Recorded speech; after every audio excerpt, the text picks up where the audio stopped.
가정의 달 5월입니다. 특별히 오늘은 어린이 주일로 우리가 하나님 앞에서 지키고 있는데, 우리 방개교회 속한 모든 어린이들을 주님의 이름으로 축복합니다. 여러분의 가정에 있는 자녀들이 있으면 많이 축복해 주시기를 바랍니다. 행복한 5월입니다.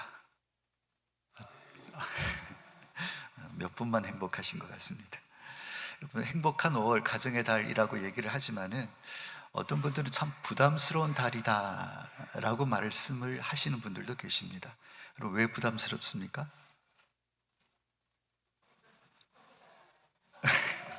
네, 그렇게 얘기할 줄 알았습니다. 지출이 커요. 출혈이 참 큰 계절입니다. 그래서 부담스럽다 이렇게 이제 얘기하시는 분들이 계시는 것 같습니다. 개인적으로 말씀 사역자로서, 설교자로서 저한테도 큰 부담이 바로 5월입니다. 다른 달도 물론 설교가 늘 부담이긴 하지만 5월이 되면 참 마음의 부담을 떨칠 수가 없습니다. 왜 부담인가 한번 생각을 해보니까 메시지에 부담이 있는 거죠. 메시지 부담. 제가 알기 때문에 그렇습니다. 오늘 어린이 주일이잖아요. 어린이 주일이면 매년 설교가 뻔합니다. 잘 키우자. 주 안에서 잘 키우자. 주의 교훈과 훈계로 잘 양육하자.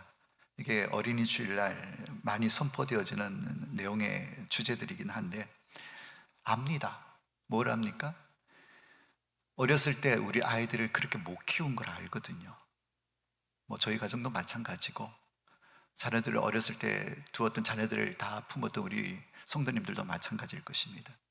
그런데 또 그렇게 키웠어야 하는데 그렇게 키우지 못했기 때문에 그 결과를 내가 지금 눈으로 바라보는 그 아픔 때문에 잘 키워야 된다, 말씀대로 키워야 된다, 이 메시지 선포하는 것이 사실 마음에 부담이 있습니다.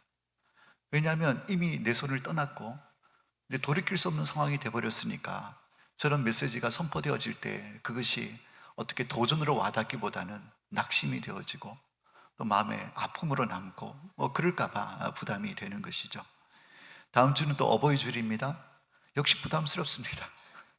잘 섬기라 그러니까. 근데 우리의 삶이 어떻습니까? 그동안 잘 못 섬겼잖아요. 또 말씀을 듣고 이제 은혜를 받아서 그래 잘 섬겨야지 라고 마음을 먹었는데 섬길 대상이 없어진 거예요. 이미 돌아가셨어요.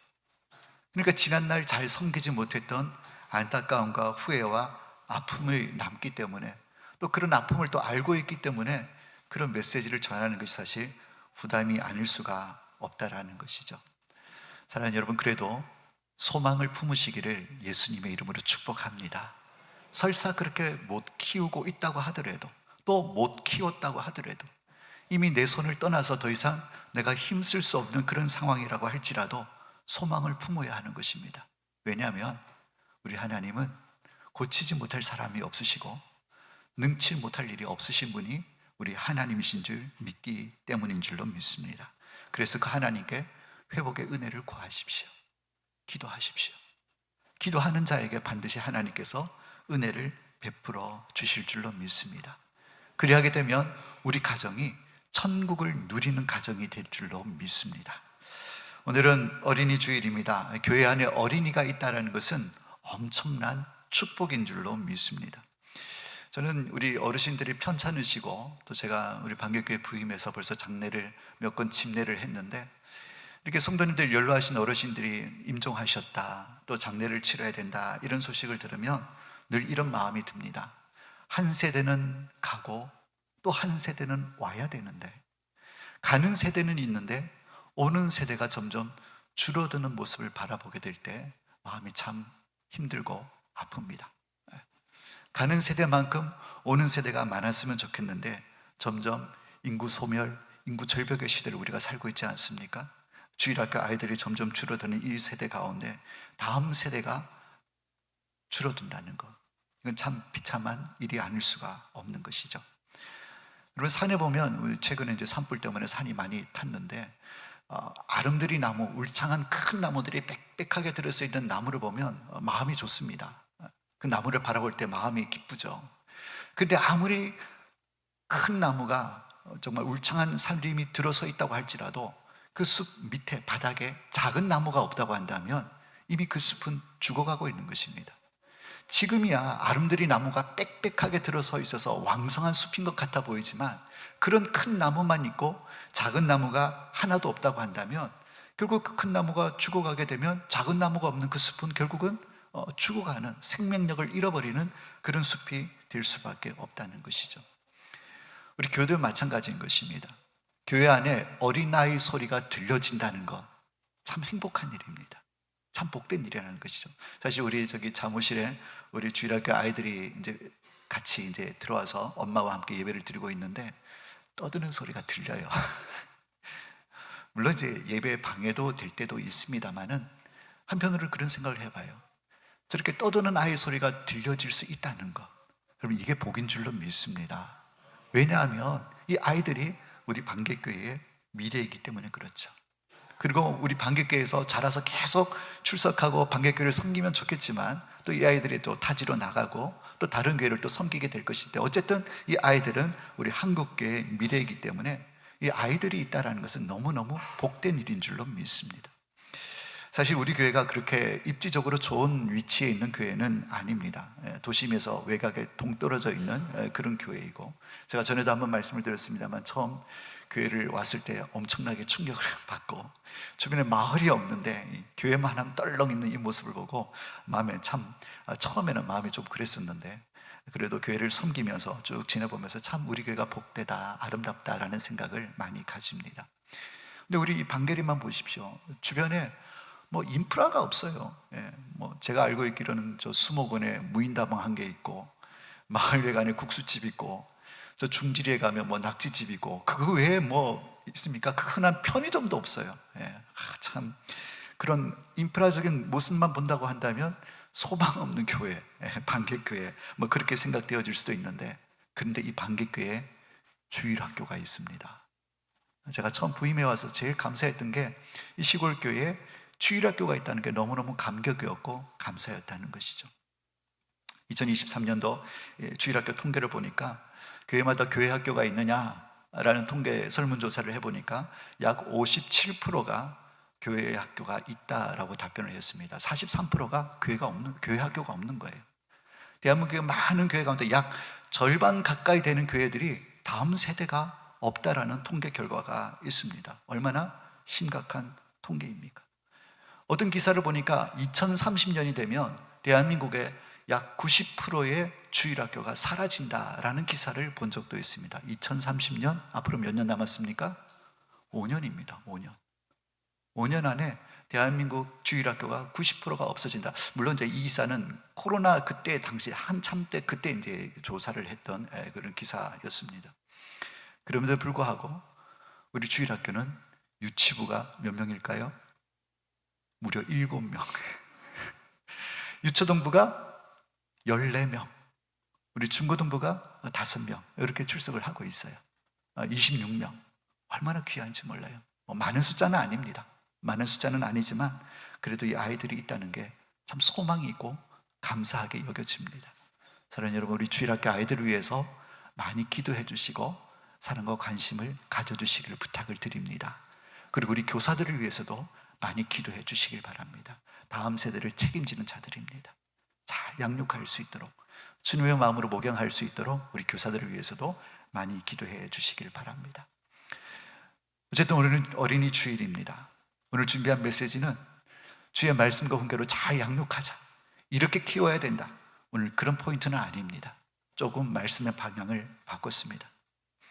매년 어린이 주일이 되면 들어온 메시지이기 때문에, 물론 또 우리가 시간이 지나고 나면 어떻게 아이들을 교육해야 될까 잊어버리기도 합니다. 그래서 매년 같은 메시지를 들을 필요도 있습니다. 그런데 오늘만큼은 조금 다른 방향으로 우리도 어린아이와 같이 되자, 이런 주제로 오늘 말씀을 함께 나눴으면 좋겠습니다.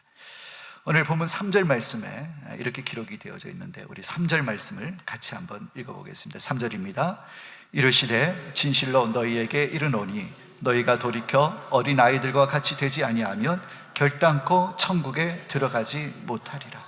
오늘 예수님께서 제자들에게 돌이켜 어린아이와 같이 되지 아니하면 이라고 말씀을 하고 있습니다. 여러분, 어린아이와 같이 되지 아니하면, 이 말은 다시 얘기해서 어린아이와 같이 되라 라는 말씀으로 받을 수가 있다는 것이죠. 근데 언제 예수님께서 이 말씀을 하셨는가, 그 배경을 한번 살펴보는 것이 유익합니다. 오늘 1절 말씀에 보니까 그때에 라고 그때를 얘기를 하고 있는 거죠. 근데 그때가 언제입니까? 정확한 그때가 오늘 본문에 나와 있지는 않습니다. 그런데 오늘 읽은 마태복음 18장과 동일한 사건을 기록한 누가복음 9장 46절 말씀을 보면 그때가 어느 때인지, 예수님께서 이 어린아이 비유를 하신 때가 언제인지가 정확하게 좀 나와 있습니다. 누가복음 9장 46절 47절에 제가 읽겠습니다. 제자 중에 누가 크냐 하는 변론이 일어나니 예수께서 그 마음에 변론하는 것을 아시고 어린아이 하나를 데려다가 자기 곁에 세우시고, 자, 오늘 본문 마태복음 말씀에 어린아이 하나 데리는 이 사건이 언제 일어났느냐고 하냐면 누가복음 말씀에 보니까 제자들 가운데 어떤 일이 일어났다고 합니까? 누가 크냐? 우리 가운데 누가 크냐라는 서로 다툼, 변론이 있었다라고 말씀을 하고 있다라는 것이죠. 여러분, 이 제자들이 우리 중에 누가 크냐라고 이 얘기를 했던 때, 이때가 어느 때인가 또 한번 우리가 살펴보면 이때는 바로 예수님께서 이제 내가 사람들의 손에 넘겨줘서 십자가에 못 박아 죽을 것이고 3일 만에 다시 살아날 것이다, 예수님께서 당신의 십자가의 죽음을 제자들에게 알려주신 그때인 것입니다. 그러니까 예수님, 내가 죽는다 라는 것을 제자들에게 알려주셨다라는 거죠. 곧 십자가에 못 박혀 죽을 것이다. 여러분, 예수님 마음이 어떻겠습니까? 인류의 죄의 문제를 해결하기 위해서 하나님이신 그분이 인간의 몸을 입고 이 땅에 오셔서 정말 말할 수 없는 고초를 당하시고 이제 죽는 일을 제자들에게 말씀을 하셨습니다. 얼마나 마음이 힘들고 어려웠을까요? 그런데 그때에 이 철없는 제자들이 예수님이 죽는다라고 말씀하시는데, 야, 네가 높냐? 내가 높냐? 이러고 있다라는 거예요. 지금 부모는 죽어가고 있는데 자식이 그 앞에서 부모 죽으면 전혀 개의치 아니하고 자기의 서로 유익을 놓고 서로 다투고 있다, 이 생각을 한번 해보시길 바랍니다. 딱 지금 그러한 상황이다라는 것이죠. 그러니까 자기들끼리 싸우다가 내가 더 높다, 네가 더 높다 해도 답이 안 나니까 예수님께 달려온 거예요. 그래서 예수님한테 물어봅니다. 예수님, 우리 중에 누가 더 큽니까? 기가 막힐 내용인 것이죠. 예수님은 죽는다고 지금 자기 죽음을 말씀하셨는데 저기들끼리 누가 더 높냐, 이걸 싸우고 있으니까 얼마나 기가 막힐 노릇인가 하는 것이죠. 제자들과 예수님의 이 천국에 대한 온도 차이는 너무 컸습니다. 제자들은 이제 곧 예수님께서 이 유대인의 왕으로 즉위하실 것이다 라는 이런 기대가 있었습니다. 왜냐하면 예수님께서 왕권을 내가 가지고 받아온다라고 말씀을 하셨기 때문에 그렇습니다. 마태복음 16장 28절 말씀에 여기 있는 사람 중에 죽기 전에 인자가 왕권을 가지고 오는 것을 볼 자도 있을 것이다 라고 예수님께서 말씀하셨으니까 제자들은 예수님께서 이제 이 유대인의 왕의 권한을 받아가지고 이제 이 유대인의 왕으로 등극을 하실 것이다, 그래서 우리를 이 모든 로마의 압제로부터, 이 모든 부조리에서부터 우리를 구원해 주실 것이다 라는 이런 정치적인 메시아에 대한 기대가 이 제자들에게 있었다라는 것이죠. 그런데 예수님은 그런 내용이 아니라는 거죠. 이제 조금 있으면 6월절이 되게 되고 예수님은 제자들과 함께 예루살렘에 들어가게 되는 것입니다. 아마 제자들 마음 가운데는 기대가 있을 것입니다. 이제 예수님이 예루살렘에 들어가게 되면 저 정치적인 어떻게 보면 핵심과 같은 저 예루살렘 도시에 들어가게 되면 이제 왕으로 선포하실 것이고 이제 유대인의 왕이 될 것이다. 그러니까 제자들 마음이 바쁜 거예요. 이제 곧 예수님이 왕이 되면 내가 어느 자리에 갈 수 있을까? 내가 저 사람보다 더, 저 제자보다 더 높은 자리에 가야 되지 않을까? 라면서 자기들끼리 이렇게 다툼이 일어났다라는 것이죠. 예수님 마음과 제자들의 마음이 너무너무나 다르다는 것을 이해할 수가 있습니다. 어쨌든 누가 더 크냐라는 이 다투는 사이에 예수님께서 제자들이 와서 물으니까 그때 예수님께서 한 어린아이를 세우시고 말씀하시죠. 천국은 어린아이와 같이 되지 않으면 결탄코 들어갈 수가 없다. 여기서 어린아이와 같이 되지 않으면, 다시 말씀드려서 어린아이와 같이 되라라는 것입니다. 그러한 자들이 천국에 들어간다라고 말씀을 하셨다라는 것이죠. 여러분, 그렇다면 어린아이와 같이 된다는 것은 무엇을 얘기하는 것입니까? 여러분, 어린아이와 같이 되라라고 하면 제일 먼저 떠오르는 느낌이 무엇입니까? 여러분, 어린아이가 어떻습니까? 천진난만하잖아요. 순진하잖아요. 그러니까 천국에 들어가는 것은 어린아이와 같이 천진난만하고 순진한 그런 아이가, 순수한 그런 모습이 되어야지 천국에 들어갈 수 있다, 이렇게 해석을 할 수도 있을 것이다 라는 것이죠. 물론 아이들은 순수합니다. 이제 어떤 우스갯소리는 얘기지만은 오랜 가뭄이 계속이 되어져서, 가뭄이 계속되면 비가 안 내리잖아요. 농부들도 힘들고 또 많은 사람들도 비가 안 오니까 뭐 경제도 어려워지고 그렇게 되니까 힘들게 되죠. 그래서 연합기도회를 열었습니다. 기독교 단체에서 연합기도회를 열었는데, 하나님 이 땅을 고쳐달라고, 불쌍히 여겨달라고, 하나님 비를 내려달라고, 이제 그 목적으로 연합기도회를 만들었습니다. 그래서 기도회에 참석하는데 많은 사람들이 기도회에 모였습니다. 근데 기도회에 모였는데 어떤 어린아이가 그 기도회에 우산을 들고 왔어요. 우산을. 나머지는 어떻게? 선글라스 끼고, 야외니까 모자 창 있는 거 쓰고. 뭐 하러 모였습니까? 비를 내려달라고, 이 땅을 불쌍히 여겨달라고, 긍휼히 대해달라고 모인 자리에 어린아이 하나가 우산을 들고 왔다는 거예요. 그 어린아이의 믿음을 여러분 아시겠습니까? 우리가 하나님 앞에 비 내려달라고 기도하면 하나님은 비를 내려주실 거야. 내가 오늘 기도에 비 내려달라고 기도하러 가는데 하나님께서 비 주시면 비 맞으면 안 되잖아. 그래서 그 아이는 우산을 챙겨왔다라는 거예요. 여러분, 누구 믿음이 큽니까? 어린아이의 믿음이 큰 거죠. 그 뒤에 비가 왔는지 안 왔는지는 모르겠어요. 근데 그런 얘기가 얘기가 있어서 예화가 있어서 잠시 소개를 합니다. 그러니까 이 아이는 뭐예요? 순수했다는 거죠. 하나님께 기도하며 하나님은 들어주신다라는 순수한 믿음이 이 아이에게 있었다라는 것입니다. 그러니까 천국에 들어가려면 말씀대로 그대로 받아서 그대로 지켜 행하는 이런 순수함이 있을 때에 천국에 들어갈 수 있다, 이렇게 해석할 수도 있는 것입니다. 아이들은 순수합니다. 여러분, 사도행전 12장에 보면 초대교회 핍박이 일어납니다. 여러분, 스데반이 돌에 맞아서 순교하게 되죠. 그때 이 분봉왕이었던 헤롯 왕이 이 유대인들의 환심을 사기 위해서 교회 지도자 중에 몇 사람을 죽입니다. 그래서 야고보 사도도 목 베어서 순교를 당하게 됩니다. 그리고 유명한 지도자인 베드로도 지금 잡아서 감옥에 넣어놨어요. 이제 6월절이 끝나고 나면 베드로도 백성들 앞에 끌어내서 죽이려고 지금 계획을 하고 있습니다. 여러분, 교회가 얼마나 위기가 왔습니까? 위대한 사도였던 이 베드로가 옥에 갇혀서 곧 죽을 날짜를 받아놓고 있는 상황 가운데 교회가 뭘 하겠습니까? 기도하겠죠. 그래서 성도들이 다 모여가지고 지금 핍박 가운데 있으니까 문을 다 걸어 잠그고 막 기도를 하고 있어요. 하나님, 우리 베드로 선생님 살려주세요. 구원해 주세요. 우리 초대교회를 한 불쌍히 여겨달라고 막 기도하지 않았겠습니까? 그랬을 때에 하나님께서 천사를 보내셔서 베드로의 착고를 풀어주시고 감옥문을 열어주셔서 감옥에서 탈출하게 해주셨습니다. 그리고 이 함께 모여있는 교회 성도들이 모여있는 그곳으로 막 달려와서 베드로가 문을 막 두드렸습니다. 그랬을 때에 어린 여자아이 로데라는 아이가 그 문 두드리는 소리를 듣고 문 앞으로 나아갔습니다. 그랬는데 두드리는 사람이 누구냐고 가만 목소리를 들어보니까 누구입니까? 베드로인 거예요. 베드로. 그러니까 너무 기뻐가지고 놀라가지고 문 열어줄 생각도 못하고 막 달려갔어요. 기도하는 자리에 달려가서 지금 베드로 선생님이 왔어요. 이제 기도 안 하셔도 돼요. 베드로 선생님이 지금 우리 감옥에서 나오셨어요. 막 얘기를 하니까 그것에 모인 성도들이 뭐라고 얘기를 합니까? 네가 미쳤구나. 네가 미쳤구나. 그러니까 지금 왜 모여서 기도를 왜 하고 있습니까? 왜 초대교회 성도들이 모여서 기도를 왜 하고 있습니까? 지금 베드로 사도가 갇혔단 말이죠. 살려달라고, 구원해달라고 막 그렇게 기도했는데 이제 베드로가 진짜 하나님의 은혜로 구원함을 받았어요. 지금 문 앞에 와 있어요. 그러니까 로데가 그것을 보고 가서 지금 베드로가 구출되었다고, 빠져나왔다고, 지금 우리 앞에 왔다고 얘기를 하니까 베드로를 살려달라고 기도했던 그 사람들이 하는 얘기가 네가 미쳤구나. 웃기는 얘기죠. 믿음이 없는 거죠. 그러니까 이 로데가 아닙니다. 제가 베드로 음성을 들었습니다. 지금 문 밖에 와 있어요. 힘있게 얘기를 하니까 또 뭐라고 얘기를 합니까? 그러면 그 베드로가 아니고 베드로의 천사야, 천사.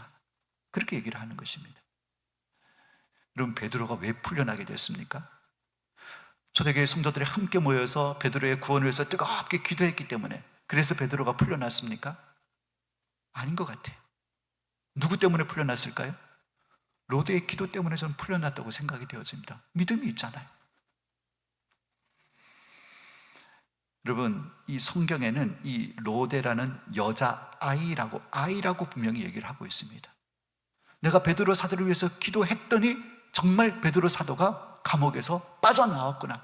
너무너무 감격하고 기뻐서 어른들에게 가서 알렸지만 어른들은 그것을 믿지 않았다라는 것이죠. 여러분, 우리 가운데 이런 순수함이 다시 회복되어질 수 있기를 예수님의 이름으로 축복합니다.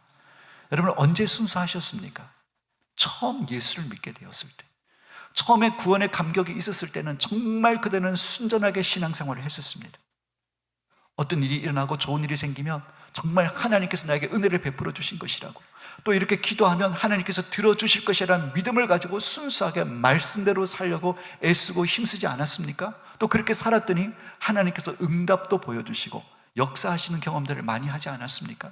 그런데 시간이 점점 지나가면서 우리는 그 순수함을 잃어버리고 지금 살아가고 있지는 않는가? 어린아이와 같은 신앙의 순수함을 잃어버리지는 않았는가? 한번 돌아보셨으면 좋겠습니다. 자, 다시 본문으로 돌아와서, 그러면 오늘 본문에 너희가 어린아이와 같이 되지 아니하면 라는 이 말씀, 다시 얘기해서 너희들이 어린아이와 같이 되어야 된다라는 말씀인데, 그러면 오늘 본문의 이 말씀, 어린아이와 같이 된다라는 말씀은 어린아이처럼 순수해라, 그래야 천국에 들어갈 수 있다, 이런 뜻일까요? 제가 이 말씀을 실컷 드렸기 때문에 그럴 것이다 라고 생각할지 모르겠지만 그렇지는 않습니다. 오늘 3절의 말씀에 보면 돌이켜 어린아이가 되어야 한다고 말씀하신 다음에 4절 말씀을 보시길 바랍니다. 4절 말씀을 보시면 예수님께서 왜 그렇게 해야 되는지를 말씀하고 있는데, 4절에 이렇게 기록이 되어 있습니다. 그러므로 누구든지 이 어린아이와 같이 자기를 낮추는 사람이 천국에서 큰 자니라. 이 어린아이와 같이 자기를 뭐 하는 자? 낮추는 자. 여기에 포인트가 있습니다. 여기에 핵심이 있다는 것이죠. 그러니까 지금 예수님께서 어린아이와 같이 순수해라, 이걸 말씀하시는 것이 아니고 너희들이 어린아이와 같이 자기를 낮추는 자가 되라, 다른 말로 하면 겸손한 자가 되라 라는 말씀을 하고 있다는 것이죠. 그런 자들이 천국에서 큰 자가 된다, 또 그런 자들이 천국에 들어갈 수 있다라고 예수님께서 말씀을 하고 있는 것입니다. 여러분, 예수님께서 어린아이처럼 순수하게, 의심하지 않고 순수하게 그렇게 신앙생활을 해야 된다라고 하신 말씀은 아니지만, 그렇게 신앙생활을 하는 것이 틀린 것은 아닙니다.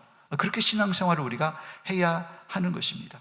그러나 오늘 이 본문에 있어서는 순수한 것이 어린아이의 모습이 아니라 어린아이처럼 겸손하고 자기를 낮추는 자가 되어야 된다, 그런 자가 천국에 들어가고 그런 자가 천국에서 큰 자가 된다라는 것을 말씀하고 있다라는 것이죠.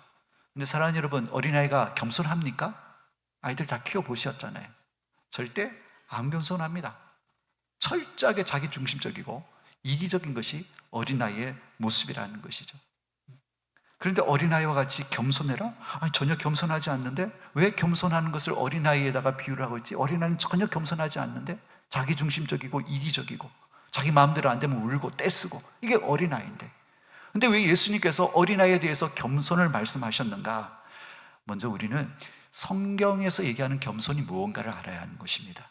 그럴 때에 우리가 천국을 소유하게 되는 것이고 큰 자가 될 수 있는 것을 알 수가 있습니다. 우리가 일반적으로 겸손 그러면 어떤 느낌을 받습니까? 누군가가 나에게 잘한 부분을 칭찬하게 됩니다. 그러면 겸손이 무엇입니까?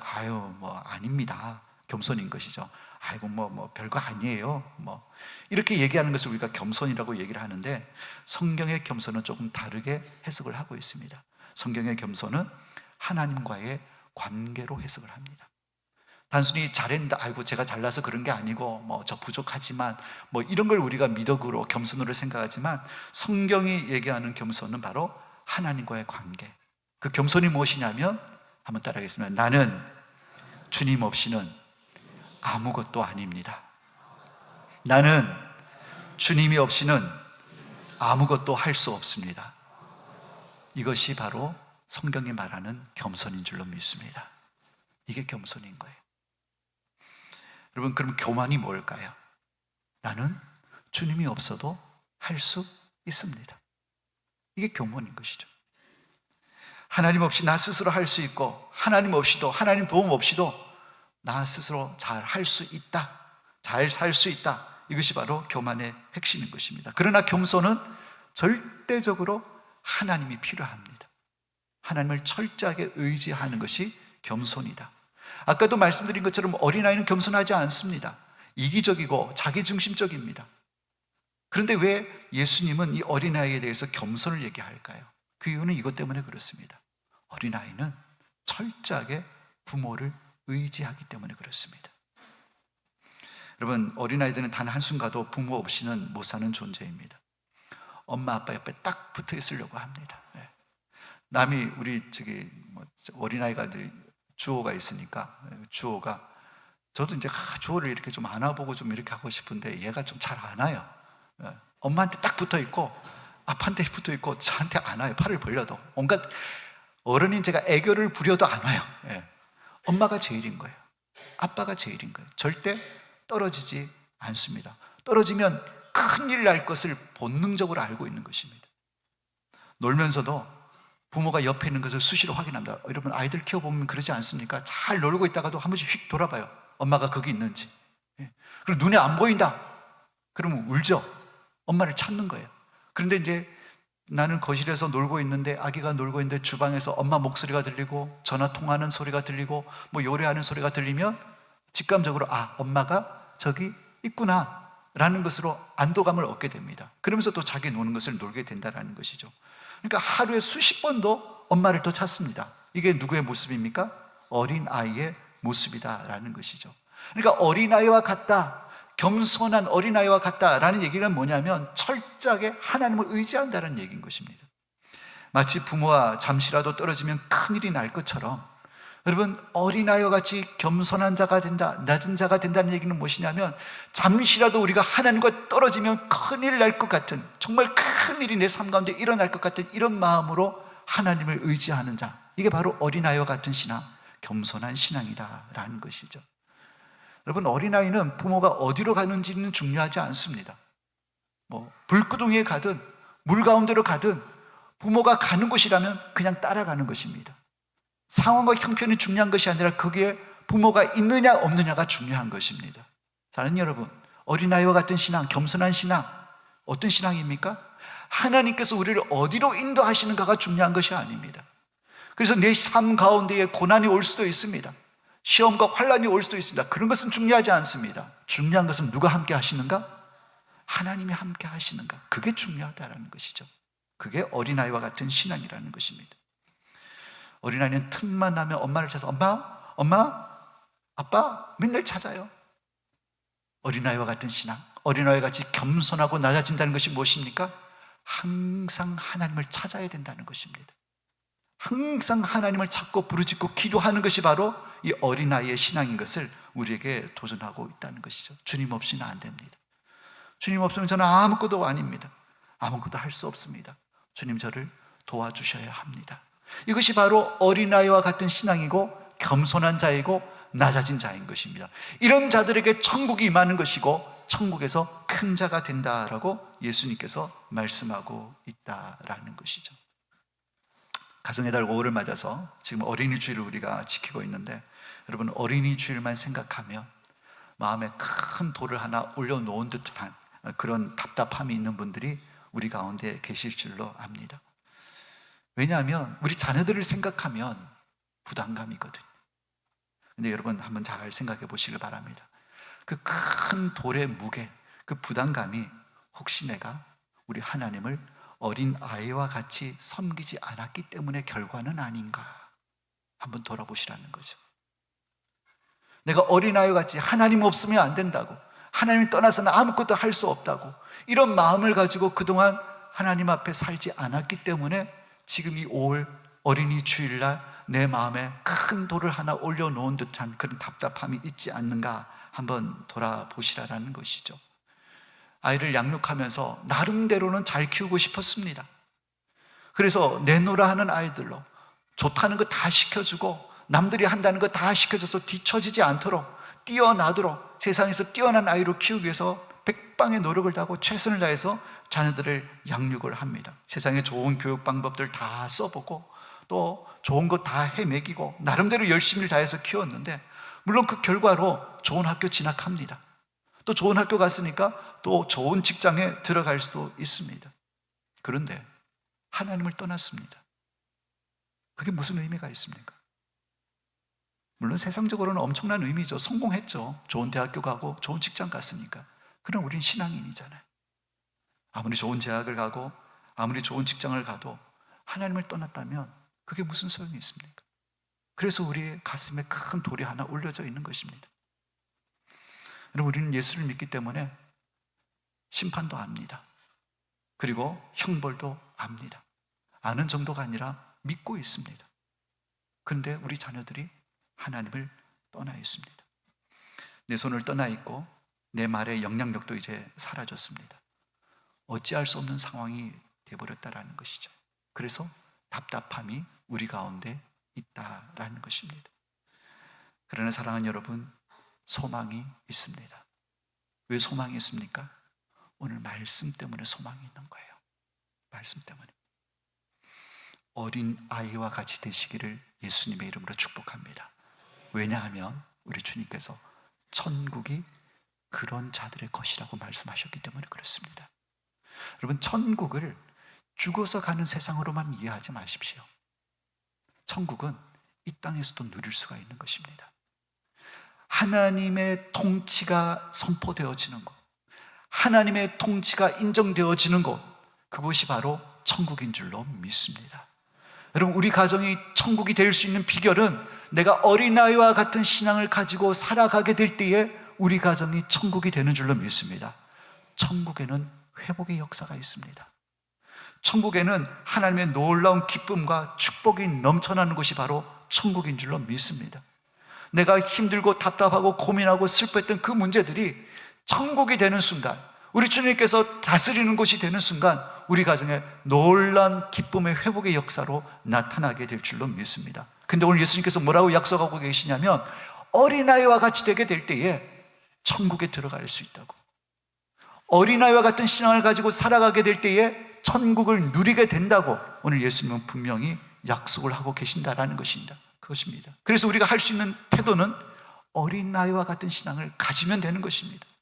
주님 없이면 아무것도 할 수 없다고, 무시로 주님을 찾아야 하는 것입니다. 주님을 부르짖고 구해야 하는 것입니다. 주님의 도우심을 구해야 하는 것입니다. 어디로 가든지 어떤 상황이 펼쳐지든지 주님만 있으면 만족합니다 라는 신앙을 가지게 될 때에 우리는 천국을 누리게 되는 줄로 믿습니다. 하나님이 일하셔야 합니다. 내가 일할 수 없습니다. 아니, 내가 할 수 없어요. 이미 내 손을 떠났습니다. 그래서 우리는 하나님께 기도로 맡겨야 하는 것입니다. 최근에 새벽 기도에 뉴페이스들이 등장을 했습니다. 우리에게 새벽 기도에 새로운 얼굴들이 나타나서 함께 기도로 동역하는 분들이 지금 생겨났습니다. 얼마나 감사한지 모릅니다. 간절히 원하기는 우리 방개교회 모든 가정들마다 꼭 새벽 기도 나오라는 말은 맞습니다. 맞습니다. 예. 기도를 회복하시기를 예수님의 이름으로 축복합니다. 그게 우리 가정이 천국을 누리는 비결인 줄로 믿습니다. 주님께서 약속하셨으니 반드시 이루어 주실 것입니다. 예수님이 잡히시고 이제 십자가를 향해 가고 계실 때에 여인들이 예수님을 쫓아오면서 얼마나 많이 울었습니까? 그랬을 때 예수님께서 여인들에게 뭐라고 말씀하셨습니까? 예루살렘의 딸들아, 나를 위하여 울지 말고 너희와 너희 자녀들을 위해 울어라 말씀하셨습니다. 사랑하는 여러분, 내 가슴에 이만한 바위덩어리가 탁 올려져 있는 듯한 5월을 맞으면서 그 무게가 더 무겁게 느껴지시는 분들이 계십니까? 우리 자신과 우리 자녀들을 위해서 우시기를 축복합니다. 그러면 하나님께서, 운다는 얘기가 무엇입니까? 그냥 신세 타령하라는 거 아니에요. 하나님 앞에 나와서 하나님 없으면 안 돼요. 제 힘으로 할 수 없습니다. 하나님께서 도와주셔야 됩니다. 하나님이 하셔야 됩니다. 불쌍히 여겨주세요 라고 기도할 때에 하나님께서 우리 가정에 천국을 선물로 허락해 주실 줄로 믿습니다. 그래서 더 이상 가정이 부담의 달이 아니라 기쁨과 감사와 기대와 소망이 되어지는 그런 축복의 달이 다 되시기를 예수님의 이름으로 축원합니다.